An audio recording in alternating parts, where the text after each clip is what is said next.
Now, let's just for a moment look at dying. We've looked at being in charge and seen that's a bit of a bore. What is dying? What is death? So far as one can see, death is the disappearance of your center of consciousness and of all your memories. We get some apprehension of what the disappearance of the center of consciousness is during sleep. There's an interval which we don't remember. We black out. We have amnesia. Now, we can think of death by extending that to go to sleep without waking up, so that you have simply abandoned completely your competence. Death is the surrender of all power, the total give up. Would God die is an interesting question. And of course, the Christian myth is in a certain way mysteriously preoccupied with the sacrificial death of the Son of God. Father, into thy hands I commend my spirit. And indeed, my God, why hast thou forsaken me? And a great deal has been made of this notion of what is called in Greek kenosis, or that literally means self-emptying, a kind of suicide, a self-disappearance. If you will think that further through, you will see that to cause yourself to disappear is a highly energizing act. That is, as it were, the explosion from which will emerge life again. It's the yang and the yin. See, when the Hindus have a belief that you die because you have too much life in you, or they call it prana, and the prana has to escape. And well, you know, it's like when you puncture a balloon, because it's got too much air in it, pop, the whole thing collapses. And they feel that when you're too full of memories, too full of all sorts of energy forces, you can't stand it anymore, so you have to die.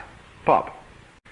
And from that intensity of life, what we call life, at its most intense point, it generates death. Like in the yang-yin circle, you see, when the big bulb is attained, the little tail of the next one begins, and it goes like this, you see. So that death is the great breaker down of monotony, the great solution to boredom, because it takes everything utterly out of your control. Now, of course, it says that's the end of you. Well, it depends what you mean by you. If you insist that you are your ego and your particular cluster of recollections,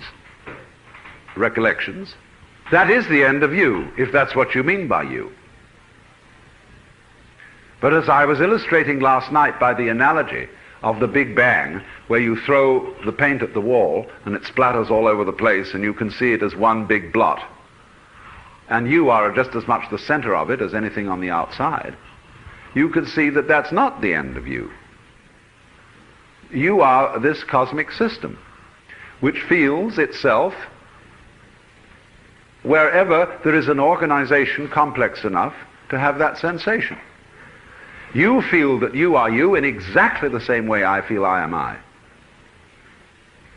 because we are all participating in the same sense of I-ness. We're really all the same one. Only, same requires differentiation. Otherwise, sameness cannot be realized. So we are same different. All one, and yet each one unique. You will see that is also a completely necessary idea for conceiving the play of energy.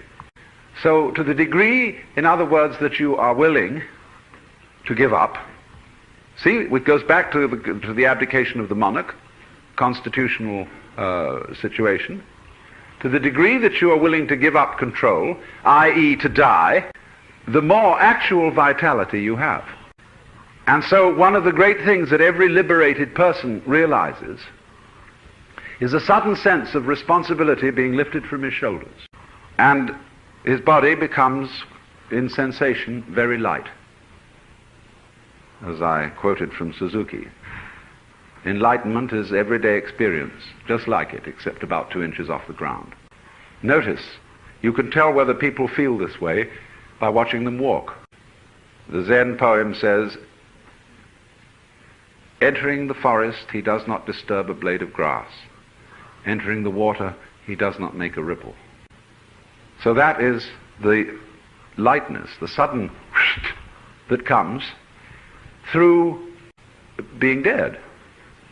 So another Zen poem says, "While living, be a dead man, thoroughly dead. And then whatever you do just as you will be right." So this kind of recognition that power, control over everything is not what you want. You want some, yes. But final control, absolutely no. That also underlies the Christian virtue of feeling that they surrender things to God. But they don't think it through. They don't see it from the other point of view, that God surrenders himself to them. They think he's always the big boss sitting up there and watching and seeing that everything's under control. You bet he isn't. But then you say, this is frightening. Because if God really gives up control and he's got lost in us, who's in charge? Well, does it matter if there's no one in charge? It really doesn't matter at all, because the universe cannot fall down and land on a concrete block and crash, because it's totally floating in space and there's nowhere to crash.